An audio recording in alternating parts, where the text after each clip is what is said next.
Banyak orang yang berpikir ikut Tuhan tuh hidup akan jadi mudah, berkat melimpah. Bayi rohani, biasanya doa apa langsung dijawab, doa apa langsung dijawab. Begitu dapat tantangan, menyerah. Ketaatan kita dalam mengikuti kehendak Tuhan akan banyak tantangan. Kenapa? Karena cara-cara dunia ini berbanding terbalik dengan cara-cara Tuhan.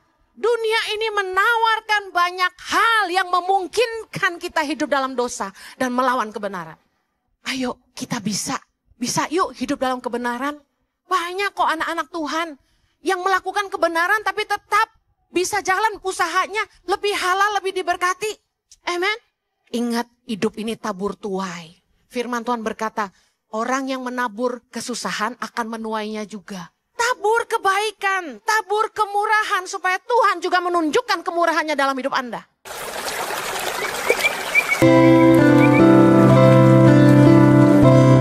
Pagi hari ini saya akan khotbah tentang yang dari Tuhan banyak tantangan. Katakan sama-sama, yang dari Tuhan. Justru yang dari Tuhan, yang murni dari Tuhan, itu akan banyak tantangan. Anda tahu dalam Lukas 1 ayat 26 sampai 38, Maria mendapat mandat dari Tuhan. Yaitu apa? Bahwa Tuhan akan menitipkan benih ilahi, anaknya sendiri. Yesus Kristus dalam kandungannya. Malaikat Gabriel mendatangi Maria dan mengatakan, hai engkau yang dikaruniai oleh Tuhan, engkau akan mengandung dari Roh Kudus. Anakmu akan menjadi raja. Dengar baik. Maria mendapatkan mandat ini langsung dari siapa? Dari Tuhan yang mengutus malaikatnya Gabriel. Apakah lalu yang dari Tuhan mudah? Karena Tuhan berjanji kepada Maria, dalam ayat 35 dikatakan Roh Kudus akan turun ke atasmu. Kuasa Allah yang maha tinggi akan menaungi engkau, bayangkan. Sebab anak ini yang akan kau lahirkan itu akan disebut kudus, anak Allah. Ekspektasi kita, Maria akan dilindungi oleh ribuan malaikat. Kuasa Allah yang maha tinggi menaungi engkau. Tapi lihat apa yang kemudian dialami oleh Maria dan Yusuf. Untuk melahirkan sang juru selamat ke tengah dunia. Sangat-sangatlah tidak mudah bagi Yusuf dan Maria. Dan mereka harus menanggung beban yang begitu berat. Yang pertama, Maria terancam diceraikan oleh tunangannya. Dalam Matius 1 ayat 18 dan 19 dikatakan begini. Kelahiran Yesus Kristus adalah seperti berikut. Pada waktu Maria ibunya bertunangan dengan Yusuf. Ternyata ia mengandung dari Roh Kudus. Sebelum mereka hidup sebagai suami istri, yang artinya mereka belum melakukan persetubuhan. Karena Yusuf suaminya seorang yang tulus hati dan tidak mau mencemarkan nama istrinya di muka umum. Ia bermaksud menceraikannya dengan diam-diam. Karena mereka sudah tunangan, makanya disebut menceraikan. Karena ini tinggal menikah. Karena Yusuf merasa gini, itu anak bukan dari saya, kenapa kamu mengandung? Laki-laki mana yang percaya kalau tunangannya kasih tahu saya mengandung dari Roh Kudus? Angkat tangan. Zaman sekarang.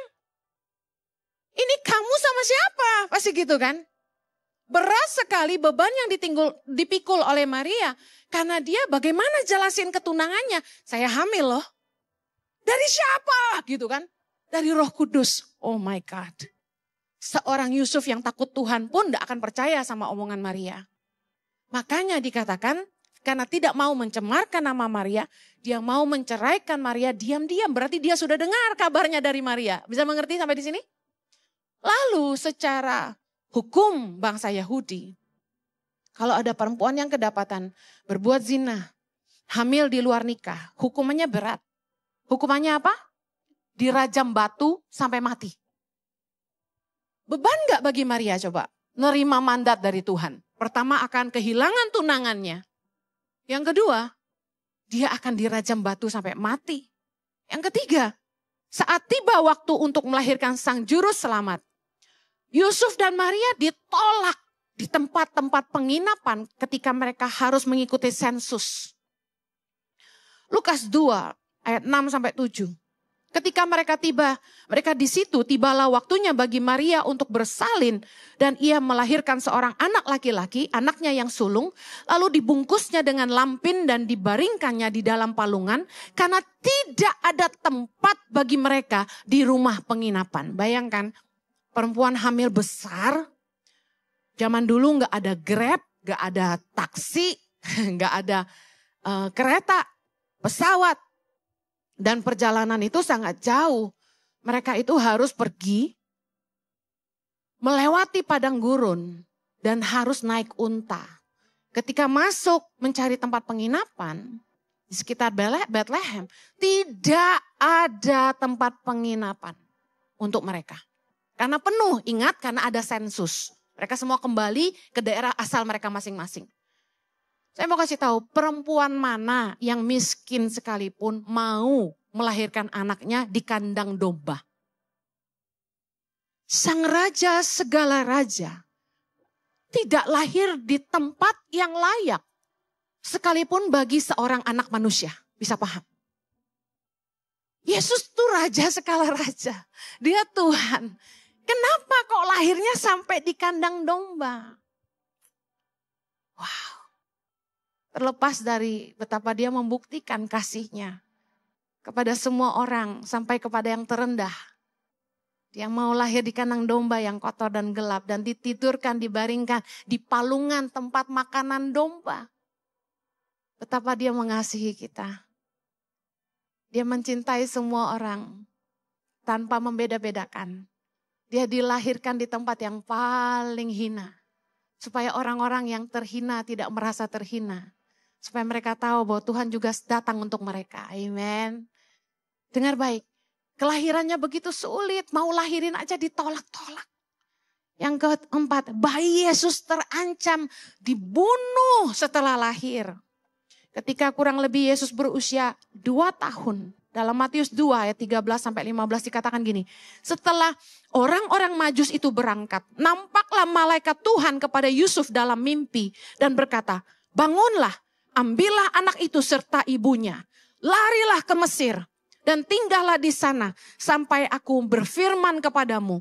Karena Herodes akan mencari anak itu untuk membunuh dia. Tidak selesai-selesai masalahnya saudara. Maka Yusuf pun bangunlah, diambilnya anak itu serta ibunya malam itu juga. Lalu menyingkir ke Mesir dan tinggal di sana hingga Herodes mati. Hal itu terjadi supaya genaplah yang difirmankan Tuhan oleh Nabi. Dari Mesir ku panggil anakku. Makanya perjalanan Holy Land selalu dari Mesir. Dengar baik. Perjalanan dari Bethlehem menuju ke Mesir. Sangat-sangat jauh. Kalau Anda ikut ke Israel. Ada petanya yang ditunjukkan oleh tour guide. Bagaimana perjalanan Maria dan Yusuf menyusuri itu. Sangat jauh. Dan yang lebih luar biasa gini. Tidak ikut jalan potong. Kenapa? Ingat mereka dikejar. Mereka dikejar oleh bangsa Romawi karena Herodes memerintahkan semua anak berusia 2 tahun ke bawah harus dibunuh. Jadi mereka muter-muter menuju Mesir dan ingat lewat padang gurun. Lewat padang gurun tuh gak mudah dengan kurang airnya. Bawa balita umur 2 tahun. Di sini yang punya anak balita pernah ngerasain gimana susahnya bawa anak kecil. Dan ingat naik unta. Wow, pegel saudara. Tapi tantangan yang luar biasa dilalui oleh Yusuf dan Maria. Dan saya mau katakan mereka adalah 2 orang yang paling berjasa. Melahirkan Sang Juru Selamat bagi dunia. Amen. Yang dari Tuhan. Bukan tanpa tantangan. Jadi dalam hidup kita ini. Kalau kita ikut Tuhan. Dapat visi dari Tuhan. Terima janji Tuhan. Baca firman dan hidup dalam kebenaran. Saya mau kasih tahu. Tidak mudah. Dulu Anda hidup di dunia kayaknya enggak ada beban misalnya. Mau hidup seenaknya terserah. Mau bikin dosa enggak pusing. Tapi ikut Tuhan tuh enggak mudah. Harus mau bayar harga. Karena Yesus pun mengalaminya, Maria mengalaminya, Yusuf mengalaminya. Di dalam kehidupan kekristenan mengikut Tuhan. Penolakan dari sesama orang percaya. Penolakan dari orang-orang yang tidak percaya. Lihat bagaimana kekristenan ditekan. Bagaimana orang Kristen banyak dibunuh. Gereja-gereja dibakar. Orang untuk menyembah ibadah itu sembunyi-sembunyi. Makanya kita bersyukur di Jakarta ini kita punya kebebasan beribadah. Amen. Di dalam mengikut Tuhan kita disalah mengerti, kita dihakimi, kita dijahatin orang, kita difitnah, diomongin orang. Saya kasih tahu, itu adalah harga bayar kita ikut Tuhan. Karena yang dari Tuhan itu tidak mudah. Jangan baru diomongin orang udah sakit hati, udah kecewa, tidak mau ikut Tuhan lagi. Baru bertengkar sama sesama orang Kristen, sesama pelayan Tuhan. Sudah menyerah, tidak mau pelayanan lagi. Lihat pendeta kayak gini, kayak gitu, udah kepahitan gak mau ke gereja lagi. Apa salahnya Tuhan sampai kita ninggalin Tuhan? Bukankah Tuhan selalu setia sama kita? Hidup memang gak mudah, tapi dia gak pernah tinggalkan kita, bukan? Dalam mengikuti jalan-jalan Tuhan, justru akan banyak proses yang kita lalui. Perjuangan mempertahankan iman tidak mudah. Dan saya berani katakan gini, banyak tantangan, hal-hal yang membuat kita kadang ingin menyerah. Amin. Banyak orang yang berpikir ikut Tuhan tuh hidup akan jadi mudah. Berkat melimpah.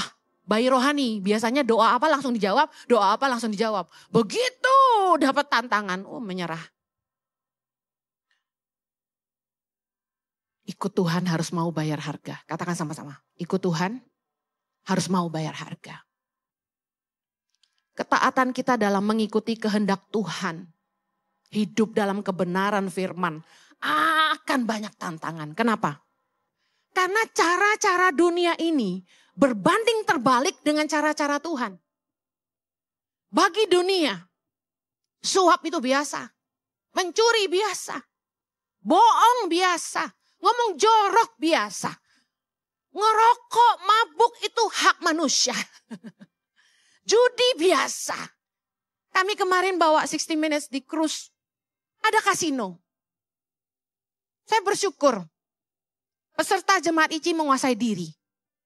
Mungkin ada yang pengen pencet-pencet dikit, iseng-iseng masukin sedikit, tapi mereka nggak ada yang berani. Dengar baik, dunia ini menawarkan banyak hal yang memungkinkan kita hidup dalam dosa dan melawan kebenaran. Bagi dunia, living together, kumpul kebo, biasa. Banyak orang Kristen katanya marah sama saya. Karena Bu Heni khotbah tentang kumpul kebo terus. Soal selingkuh terus karena mereka selingkuh. Karena mereka kumpul kebo. Di Australia teman-teman saya, orang China dari Shanghai. Ngomong sama saya. Bagi kami di China itu, kumpul kebo itu biasa. Orang Jepang teman saya bilang gini. Kalau ada perempuan yang masih perawan umur 20-an tuh gak lazim dia bilang. Bagi orang Jepang kalau lu gak pernah tidur bersama berarti lu jelek. Gak ada yang mau sama lu katanya gitu. Dunia ini ngeri. Prinsip-prinsip dunia berlawanan dengan prinsip kebenaran Tuhan. Amen. Kita katanya kalau bisnis, Bu Heni, ibu itu pendeta udah khotbah aja. Ibu Heni bukan pengusaha, nipu tahu lah kata dia gitu. Enggak nipu mana kaya. Enggak nyuap, enggak jalan. Saya perhalus, bukan nyuap, tapi bayar yang diminta. Betul enggak? Lu enggak bayar, dia enggak keluarin izin. Jadi di Indonesia ada hukum yang tidak tersurat tapi tersirat. Tidak tertulis tapi wajib. Bisa paham ya? Bukan nyuap, itu udah aturan di sini mah. Kata orang Sunda, udah aturannya itu mah. Saya paham. Tapi kalau bisnis tuh gak usah jahat sama orang. Jangan ngeracunin orang dong. Demi kekayaan nipu orang. Untung boleh, kalau enggak lu buntung. Tapi jangan nipu dong. Asli bilang asli, palsu bilang palsu. Jangan bikin alasan macam-macam deh. Cari duit tuh yang halal. Katakan kanan kirimu cari duit yang halal. Boleh gak kaya? Boleh. Saya kasih tahu. Saya selalu berdoa buat jemaat ICI yang miskin, yang bangkrut, yang susah jadi kaya di sini. Karena apa? Karena melakukan firman Tuhan dan diberkati. Amin. Bukan karena nipu orang. Mana ada gembala yang gak senang jemaatnya kaya. Tapi kita juga senang lihat ada orang-orang yang susah jadi kaya di sini. Jangan dibuang dong orang miskin. Amin. Kalau belum bisa bayar perpuluhan didoain, bukan ditakut-takutin. Saya berdoa Anda diberkati Tuhan. Ayo kita bisa yuk hidup dalam kebenaran. Banyak kok anak-anak Tuhan yang melakukan kebenaran tapi tetap bisa jalan usahanya, tetap running bisnisnya, lebih halal, lebih diberkati. Amen. Ingat hidup ini tabur tuai. Firman Tuhan berkata, orang yang menabur kesusahan akan menuainya juga. Orang yang membalas kebaikan dengan kejahatan, kejahatan tidak akan menjauh dari pintu rumahnya. Ngapain udah tahu kalau lu nipu orang, lu jahatin orang, lu fitnah orang, lu cia orang, lu jatuhin orang, lu akan nuai juga. Ngapain? Tabur kebaikan, tabur kemurahan supaya Tuhan juga menunjukkan kemurahannya dalam hidup Anda. Pakai prinsip firman Tuhan, Anda akan lebih diberkati daripada pakai prinsip setan. Ada yang udah bangkrut-krut, lalu mereka bilang gini, kenapa saya ikut Tuhan malah bangkrut? Kenapa saya dulu ikut cara dunia, saya belum kenal Tuhan, saya diberkati. Kenapa ikut Tuhan malah gak diberkati? Saya bilang gini, kamu lagi dibersihkan sama Tuhan. Dan ingat, kamu lagi menuai taburanmu di masa lalu. Jangan salahin Tuhan.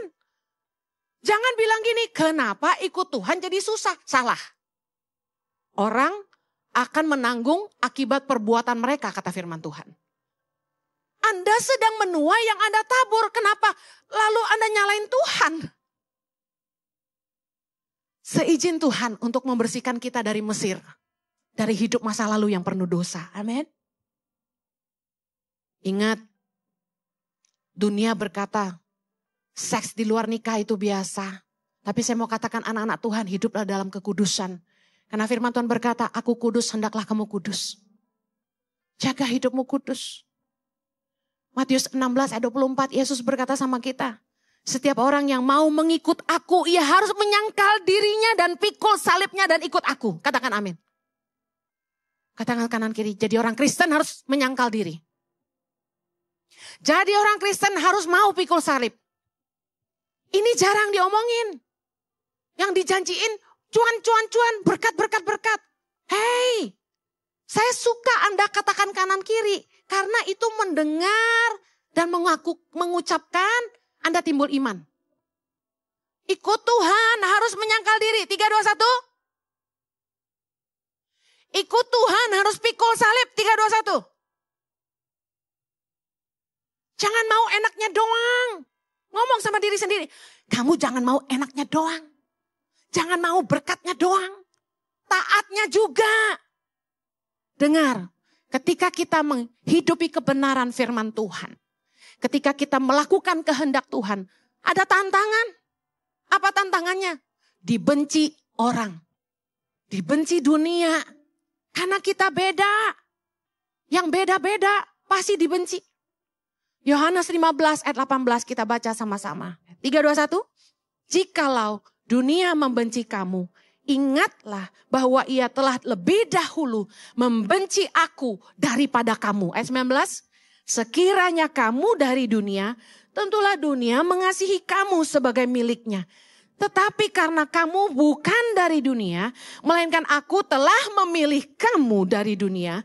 Sebab itulah dunia membenci kamu. Katakan Tuhan telah memilih aku. Orang yang dipilih Tuhan akan dibenci dunia. Siap gak? Kita pikir orang-orang yang beda agama tuh yang bakal jadi musuh kita. Tapi yang kita hadapi ternyata banyak saudara seiman justru yang menjatuhkan. Teman-teman sepelayanan yang jadi tantangan.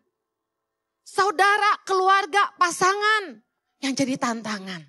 Kita kadang-kadang berpikir, wah tantangannya pasti dari kaum seberang. Banyak yang tanya saya, Bu Heni, Tangan Pengharapan Ibu buka di sana sini seluruh Indonesia. Tantangannya orang yang bukan Kristen ya. Lu salah, gue bilang. Justru tantangan saya temen sejawatan. Saya sampai bawa bantuan buat masyarakat itu. Tahun 2011 sampai 2013, tiap bulan, 1,5 bulan, saya berangkat ke NTT, ke pedalaman. Bawa beras, bawa bantuan bibit. Saya pengen mereka keluar dari kemiskinan dengan cara nanam sayur. Jadi saya bawa ahli pertanian waktu itu, setiap kali datang. Nah, namanya masyarakat, kalau nggak ada dalam tanda kutip uang duduk atau sembako, nggak mau datang. Jadi kita kudu bawa beras. Baru bawa kailnya tuh bibit-bibit sayur sama pelatihan. Sebelum pelatihan diadakan, saya khotbah atau Pak Jojo khotbah. Wah, saya khotbah marah-marah supaya mereka jangan malas, jangan mabuk, jangan pukul anak pakai kursi gitu loh. Nah, gereja-gereja di pedalaman itu tutup pintu buat kami. Katanya Bu Heni datang ke sini mau buka gereja. Jadi gereja-gereja nggak kasih kami pakai. Awalnya mereka kasih karena diuntungkan. Karena mereka juga dapat sembako kan. Tapi begitu tiap bulan saya datang, wah ini mau buka gereja nih. Makanya nih gereja-gereja jangan ke pedalaman buka gereja. Beritakan kabar baik. Bagikan kasih Tuhan, amin. Gara-gara begitu jadi saya yang dicurigain. Akhirnya gereja tutup pintu. Saya nggak menyerah. Saya khotbah di bawah pohon kayak Tuhan Yesus. Saya teriak-teriak, masyarakat duduk di tanah. Saya teriak-teriak nginjilin mereka. Di bawah pohon, bertahun-tahun. Kita pikir orang seberang yang jadi musuh, tapi saudara seiman, teman sepelayanan. Tapi nggak usah heran. Siapa sih yang menyerang Yesus coba? Waktu Yesus datang siapa yang menyerang Yesus? Ada orang yang tidak percaya menyerang Yesus? Mereka malah cari dia. Mereka malah minta disembuhkan. Baca firman. Yang menyerang Yesus para imam-imam tua-tua ahli Taurat, orang Farisi, orang Saduki, orang Yahudi. Yang harusnya mensupport dia. No. Lukas 23 ayat 10, satu contoh aja. Sementara itu imam-imam kepala dan ahli-ahli Taurat maju ke depan dan melontarkan tuduhan-tuduhan yang berat terhadap dia kepada Yesus. Kemanapun Yesus pergi mereka ikutin bukan buat dengerin tapi buat jatuhin. Buat menghakimi Yesus. Dalam kekristenan, persaingan di dalam dunia pelayanan terjadi. Mengerikan. Ada pendeta yang khotbah dia ngerasa gereja dia paling bagus. Dia tantang pendeta-pendeta. Lu bagusin kualitas gereja lu. Kalau tidak lu gak bisa bersaing sama gereja kita. Dia bilang gitu.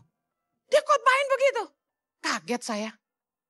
Ya gak apa-apa deh gue mah jemaat gak usah banyak-banyak. Yang penting melakukan firman aja. Amin. Dalam kekristenan. Sangatlah tidak mudah menjadi terang. Kita akan berhadapan sama aturan-aturan dunia yang berlawanan dengan firman Tuhan. Kita akan berhadapan dengan teman-teman seiman, orang-orang sepelayanan yang justru menjatuhkan.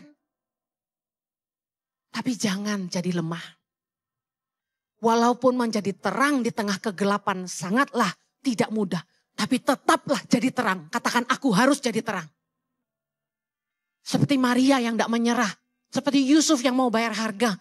Seperti Yesus yang tidak patah arang. Sepanjang hidupnya mendapatkan perlawanan.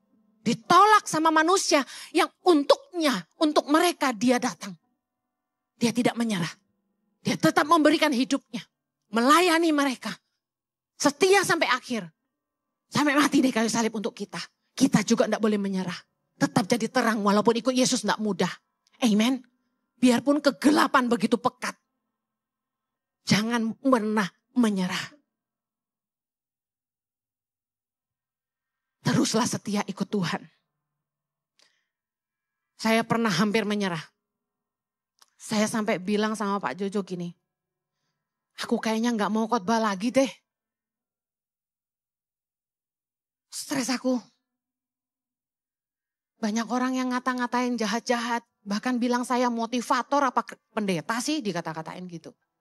Saya khotbah disalah-salahin terus, pakai jeans bolong di lutut, dimarah-marahin, dikatain gak pantas. Lah gue khotbah di mana? Gue lagi khotbah di anak muda. Gue kan udah mama. Kalau gue gayanya gak anak muda, gak cocok. Yang bikin kita mama jadi kayak anak muda apa? Ngejins lagi. Robeknya juga bukan di paha. Di bawah lutut sini loh, lu mau lihat lutut gue? Gak dosa. Tidak menghargai sakralnya firman Tuhan. Ya ampun. Lebih penting jiwa-jiwa selamat. Atau jin saya. Rambut tuh sampai saya kepang-kepang Bapak Ibu biar kelihatan muda sedikit. Turun 5 tahun lah gitu. Saya kan mencoba bisa blend in sama anak muda gitu loh. Gaya ngomongnya beda.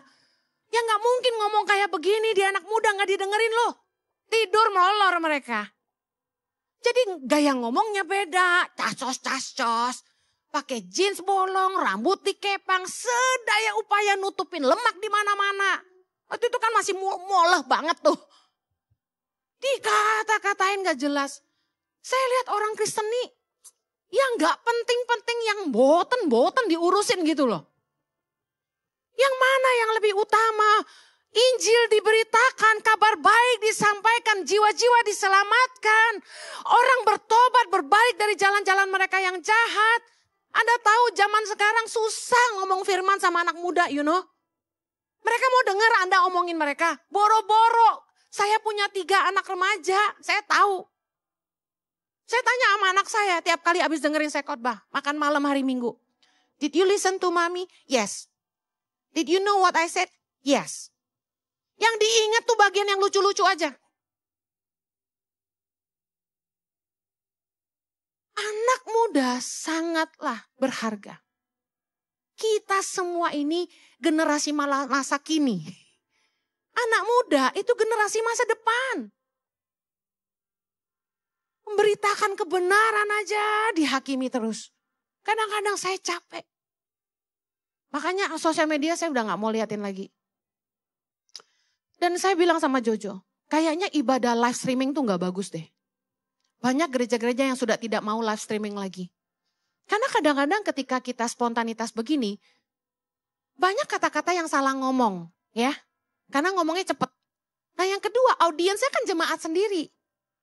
Begitu didengar sama orang luar yang bukan jemaat kita, mereka banyak yang ngata-ngatain saya. Nggak ngomong-ngomongin lakinya di mimbar tuh katanya gitu. Dia kagak tahu Ici tuh kayak gimana, kita bercandaan di sini. Jemaat tahu banget kami real. Bukan saling menjatuhkan, kami saling meledek. Dan jemaat juga ketawa, senang kalau kami udah ledek-ledekan. Begitu suami saya ngatain Ibu Heni tuh gak pintar masak, ketawa semua. Asem banget kan. Tapi kalau ini dipublikasi di umum, di YouTube yang gak ada filternya, orang akan berpikir berbeda, paham ya? Makanya saya bilang sama Pak Jojo, kayaknya live streaming ditiadakan aja deh. Kalau kamu sampai mau live terus, aku gak mau lagi khotbah di ibadah jam 10. Saya bilang gitu sama Pak Jojo. Karena saya mau diedit, karena yang dilepas ke YouTube beda sama yang dikonsumsi jemaat. Makanya kalau mau yang murni harus datang ke sini. Amin. Susu murni ada di sini. Kalau yang di YouTube editan. Sekali lagi, saya mau akhiri. Efesus 5 ayat 8. Kita baca sama-sama. Memang dahulu kamu adalah kegelapan, tetapi sekarang kamu adalah terang di dalam Tuhan. Katakan, saya adalah terang di dalam Tuhan. Sebab itu sama-sama, hiduplah sebagai anak-anak terang. Karena terang hanya berbuahkan kebaikan, keadilan, dan kebenaran. Dan ujilah apa yang berkenan kepada Tuhan. Dengar, inilah standar kita. Bukan standar dunia. Standar anak-anak terang adalah apakah yang kita lakukan. Pertama, berbuahkan kebaikan, katakan kebaikan. Berbuahkan keadilan, katakan keadilan. Berbuahkan kebenaran, katakan kebenaran. Yang terakhir, apa yang berkenan kepada Tuhan, katakan sama-sama. Yuk, jangan menyerah walaupun susah. Hiduplah dalam kebenaran walaupun banyak tantangan. Terus setialah ikut Tuhan walaupun banyak yang menjatuhkan. Pegang 4 ini. Hiduplah sesuai standarnya Tuhan. Sebagai anak-anak terang. Berbuahkan kebaikan. Berbuahkan keadilan. Berbuahkan kebenaran. Dan berkenan kepada Tuhan. Itu standar hidup kita. Bukan standar dunia. Katakan amin. Yang dari Tuhan. Memang banyak tantangan. Tetapi akan selalu tersedia pertolongan. Katakan amin. Ayat terakhir 1 Korintus 10:13. Kita sama-sama baca, lalu kita berdoa. 3, 2, 1. Pencobaan-pencobaan yang kamu alami ialah pencobaan-pencobaan biasa yang tidak melebihi kekuatan manusia. Sebab Allah setia Dan karena itu ia tidak akan membiarkan kamu dicobai, melampaui kekuatanmu. Pada waktu kamu dicobai, ia akan memberikan kepadamu jalan keluar, sehingga kamu dapat menanggungnya. Katakan amin. Bapa, kami percaya bahwa bersama dengan Tuhan kami sanggup lakukan segala sesuatu. Walaupun kami banyak dikecewakan oleh sesama anak-anak Tuhan, oleh hamba-hamba Tuhan. Walaupun banyak tantangan yang menghadang. Walaupun prinsip-prinsip dunia berbeda, sehingga kami ditekan, kami dihina. Tuhan, kami tahu bahwa Tuhan akan menyediakan pertolongan dan kemenangan bagi orang percaya. Saya percaya bahwa setiap pencobaan yang kami alami gak akan melampaui kekuatan kami. Karena Tuhan setiakan janjinya, setiakan firman-Nya. Kami akan dibela dan Tuhan akan memberkati kami. Pertolongan tersedia bagi kami. Yang percaya sama-sama kita katakan. Amen. Terus hidup dalam kemenangan, Tuhan memberkati. Have a blessed Sunday. God bless you.